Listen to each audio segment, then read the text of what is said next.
பாஜகவுக்கு எதிராக வாக்குகளை பிரிக்கிறதுக்காகவே தான் அதிமுகவும் பாஜகவும் கள்ள கூட்டணி வச்சிருக்கிறதா கூட பேசியிருக்காரு. உங்க கள்ள கூட்டணி கபட நாடகத்துல கூட பாஜக எதிர்க்கிறதுக்கான துணிவு இல்லையா உங்களுக்கு? நீ துரோகியா இல்ல நான் துரோகியான்னு பாஜகவும் அதிமுகவும் ஒருத்தர் அடிச்சுக்கிட்டே இருக்காங்க.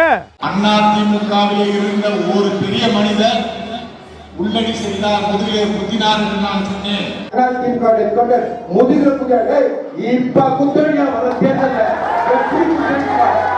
அங்கிட்டு போய் விளையாடுங்கப்பா.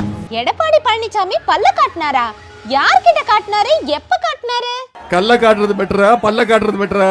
இதுதான் திரு எடப்பாடி பழனிசாமியுடைய லட்சணம். மதுபான கொள்கை ஊழல் வழக்கில் கைது செய்யப்பட்டிருக்கிற அரவிந்த் கெஜ்ரிவால் அவர்கள் சிறைகளுக்கு இருந்தபடியா ஆட்சி பண்ணிட்டு வர்றாரு. நம்ம கன்னியாகுமரி வேட்பாளர் விஜய் வசந்த் எம்பி அவர்களையும் புகழ்ந்து பேசினாரு. கன்னியாகுமரி எம்பி விஜய் ரொம்ப நல்லா செயல்படுறார், தொகுதி மக்களுக்காக கடுமையாக உழைக்கிறார்னு சொல்றாங்க.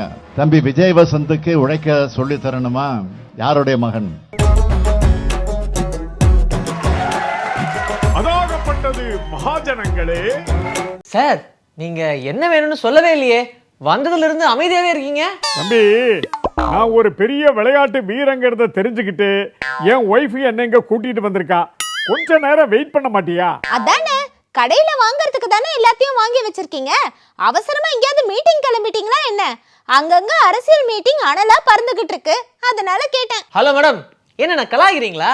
அரசியல் மீட்டிங் பத்திலாம் இங்க பேசாதீங்க. அட தம்பி, ஏன் இப்படி கோச்சுக்கிறீங்க? நெல்லையில நடந்த மீட்டிங்ல முதலமைச்சர் ஸ்டாலின் அவர்கள் அனல் பறத்திட்டாரு, அதெல்லாம் பார்க்க மாட்டீங்களா? ஏங்க, இவரை பார்த்தா அரசியல் ஞானம் இருக்கிற மாதிரியே தெரியலையே. இவர்கிட்ட போய் எதுக்கு இதெல்லாம் சொல்லிட்டு இருக்கீங்க? ஹலோ மேடம், யாரை பார்த்து எதுவும் தெரியாதோன்னு சொன்னீங்க? கன்னியாகுமரி, திருநெல்வேலி மக்களவை தொகுதி காங்கிரஸ் வேட்பாளர்களையும் விளவங்கோடு சட்டமன்ற தொகுதி காங்கிரஸ் வேட்பாளரையும் முதலமைச்சர் ஸ்டாலின் அவர்கள் ஆதரிச்சு பேசினாரு, அதானே?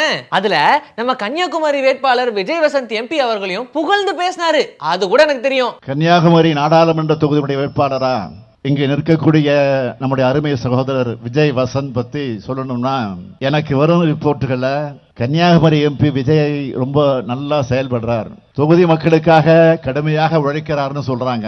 என் மனசுல என்ன தோணும்னா, தம்பி விஜய் வசந்துக்கு உழைக்க சொல்லி தரணுமா? யாருடைய மகன்? அடடே, அரசியல் அப்டேட்டை அள்ளி தெளிக்கிறியப்பா.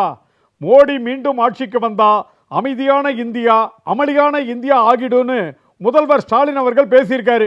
அதையும் கவனிச்சியா? தேர்தல் வந்ததுனால தான் தமிழகத்துக்கு பிரதமர் அடிக்கடி வர்றாரு. வெள்ளம் வந்த போது எங்க போனீங்க? தமிழகத்தை இயற்கை பேரிடர் தாக்கிய போது ஒரு பைசாவாவது கொடுத்தீங்களா? மக்களுக்கு ஆறுதல் தெரிவிச்சிங்களா? அப்படின்னு சரமாரியா கேள்வி கேட்டிருக்காரு.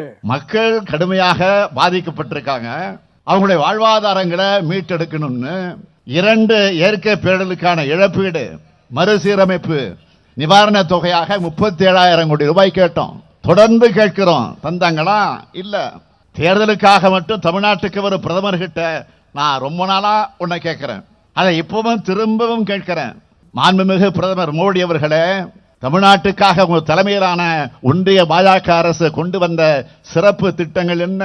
ஆமாங்க, பிரதமர் மோடி அளவுக்கு தமிழகத்தை வஞ்சித்த வெறுத்த பிரதமர் வேற யாரும் இருக்க முடியாது. 3000க்கும் மேற்பட்ட மீனவர்கள் இலங்கை கடற்படையால கைது செய்யப்பட்டதை வேடிக்கை பார்த்தது நீங்க தான். மீனவர்கள் தாக்குதலை தடுக்க முடியலையே, இலங்கையை பார்த்து பயப்படுறீங்களான்னு கூட கேள்வி கேட்டிருக்காரு. தமிழ்நாட்டு மீனவர்களை தாக்கி கைது பண்ணி படகுகளை வலைகள் எல்லாம் பறிச்சு சித்திரவதை செய்கிறது இலங்கை கடற்படை. 56 இன்ச்சுன்னு இருமாப்போடு சொல்லிக்கிறீங்களே, தமிழ்நாட்டு மீனவர்கள் கைதை கண்டிக்க தடுத்து நிறுத்த உங்களுக்கு ஏன் துணிச்சல் வரல? ஏன் தைரியம் இல்ல? இலங்கையை பார்த்து பயப்படுறீங்களா? பாஜக ஆட்சியின் அவலங்களை எடப்பாடி பழனிசாமி கண்டிச்சு பேசுறதே இல்ல. பாஜகவுக்கு எதிராக வாக்குகளை பிரிக்கிறதுக்காகவே தான் அதிமுகவும் பாஜகவும் கள்ள கூட்டணி வச்சிருக்கிறதா கூட பேசியிருக்காரு. பிரதமராக இருக்கக்கூடிய மோடி அவர்களை பற்றியோ பாஜக பற்றியோ கண்டிச்சு பேச பழனிசாமிக்கு தம்பு இருக்கா? பழனிசாமி அவர்களே, உங்க கள்ள கூட்டணி கபட நாடகத்துல கூட பாஜக எதிர்க்கிறதுக்கான துணிவு இல்லையா உங்களுக்கு? கேள்விக்குறி போல வளைந்திருப்பது அவமானத்தினுடைய அவமானம் இல்லையா? பாஜகவுக்கு எதிரான வாக்குகளை எப்படியாவது பிரிக்கணும்னு களமிறக்கப்பட்டிருக்கக்கூடிய மறைமுக பாஜக வேட்பாளர்கள் தான் பழனிசாமியால் களமிறக்கப்பட்டிருக்கக்கூடிய அதிமுக வேட்பாளர்கள். ஆமா தம்பி, பாஜகவும் அதிமுகவும் கூட்டு களவாணிங்க தான். அமைச்சர் உதயநிதி ஸ்டாலின் அவர்கள் ஆரணி தொகுதி வேட்பாளரை ஆதரித்து பேசும்போது எடப்பாடி பழனிசாமி பல்ல காட்டினதை பத்தி பேசியிருக்காரு. எடப்பாடி பழனிசாமி பல்ல காட்டினாரா? யார்கிட்ட காட்டினாரு? எப்ப காட்டினாரு? அமைச்சர் உதயநிதி அவர்கள் சொன்னதை சொல்றேன், நீ தெரிஞ்சுக்க. கடந்த 2019 எய்ம்ஸ் அடிக்கல் நாட்டியதோட சரி, கட்டடம் கட்டப்படவில்லை. கல்லை காட்டுகிறார் என அதிமுக பொதுச் செயலாளர் பழனிசாமி கூறுகிறார். அடிக்கல் நாட்டு விழாவில் மோடியுடன் அவர் பல்லை காட்டுகிறார் அப்படின்னு இவர் சொல்லியிருக்காரு. உதயநிதிக்கு இதே வேலையா போச்சு. தேர்தல் வந்தா ஒரு கல்லை தூக்கிக்கிறாரு, கல்லை மட்டும்தான் காட்டுறாரு அப்படின்னு. நானாவது கல்லை காட்டினேன், நீங்க என்னத்தை காட்டினீங்க? கல்லை காட்டுறது பெட்டரா பல்ல காட்டுறது பெட்டரா? இது எப்ப எடுத்தது தெரியுமா? இதே எய்ம்ஸ் மருத்துவமனைக்கு அடிக்கல் நாட்டாங்கல்ல, அதே நிகழ்ச்சியில் எடுத்த போட்டோ தான் இந்த போட்டோ.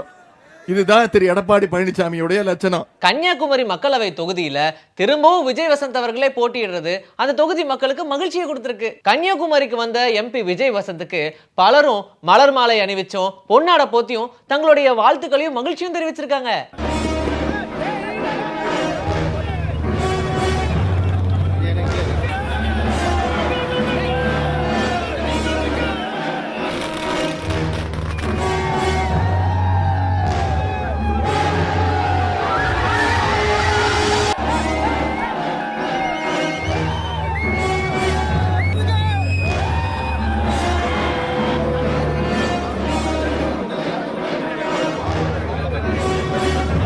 தமிழ்நாட்டுல சீக்கிரமாவே ராகுல் காந்தி அவர்கள் தீவிர பிரச்சாரத்துல ஈடுபட போறதா செய்தி வந்திருக்கு. ராகுல் வருகை மற்ற எதிர்கூட்டணிகளை கலக்கமடைய வச்சிருக்கு.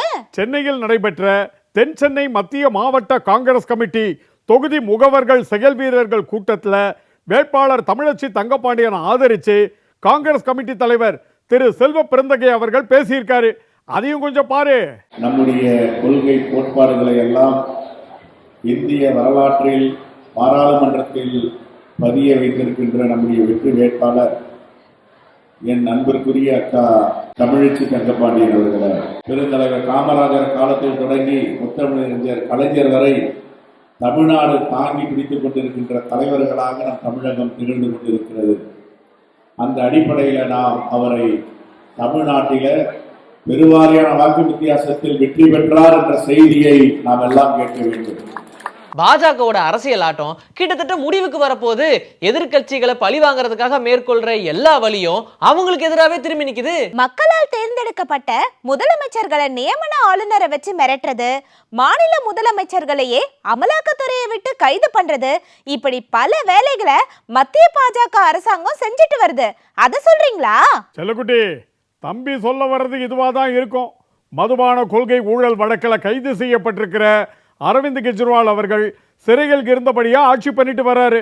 இரண்டாவது முறையா சிறையில் இருந்தபடி சுகாதாரத்துறை உள்ளிட்ட துறைகளுக்கான உத்தரவுகளை பிறப்பிச்சிருக்காரு. பிரதமர் மோடியோட வீட்டை முற்றுகையிட போறதா ஆம் ஆத்மி கட்சி அறிவிச்சதுல இதனால பதற்றம் ஏற்பட்டிருக்கு. பல அடுக்கு பாதுகாப்பு பலப்படுத்தப்பட்டிருக்காமே. மோடி கிட்ட இருந்துதான் மக்களுக்கு பாதுகாப்பு கிடைக்கணும். அதுக்கு இருக்கிற ஒரே ஆயுதம் இந்த தேர்தல்ல மக்கள் முழிச்சுக்கிறது தான். அதிமுகவுக்கும் பாஜகவுக்கும் யாரு பெரிய துரோகின்னு போட்டியே நடக்குது போலயே. என்னது, யார் துரோகின்னு போட்டி நடக்குதா? அதுவும் துரோகிங்கிறத பத்தியா? ஆமாண்டி செல்லம், நான் கூட கேள்விப்பட்டேன். வேலூர்ல புதிய நீதி கட்சி தலைவர் ஏசி சண்முகம் போட்டியிடுறாரு. அவர் 2014ஆம் ஆண்டு எலெக்ஷன்ல பாரதிய ஜனதா கூட கூட்டணியில் இருக்கும்போது தாமரை சின்னத்துல போட்டிக்கிட்டாரு. 2019ல இரட்டை இலை சின்னத்துல போட்டிக்கிட்டாரு. அதை பத்தி பேசும்போது ஒரு சிலர் முதுகுல குத்துனதுனால தான் என்னால் ஜெயிக்க முடியல அப்படின்னு அதிமுகவை மனசுல வச்சுக்கிட்டு தான் சொன்னாரு. அது மட்டும் இல்லாம முன்னாள் அமைச்சர் கேசி வீரமணி தான் இதுக்கு காரணம்னு வெளிப்படையாவே சொன்னாரு. அதுக்கு பதில் சொன்ன கேசி வீரமணி அவர்கள் யார் துரோகின்னு எல்லாருக்கும் தெரியும், பாஜக தான் துரோகின்னு அவர் பேசியிருக்காரு. உண்மையான துரோகி யாருன்றது ஏசி சண்முகம் அவர்களுக்கு இந்த தேர்தலில் தெரிஞ்சிடும். அது மட்டும் இல்லாம நீ துரோகியா இல்ல நான் துரோகியான்னு பாஜகவும் அதிமுகவும் ஒருத்தர் அடிச்சுக்கிட்டே இருக்காங்க.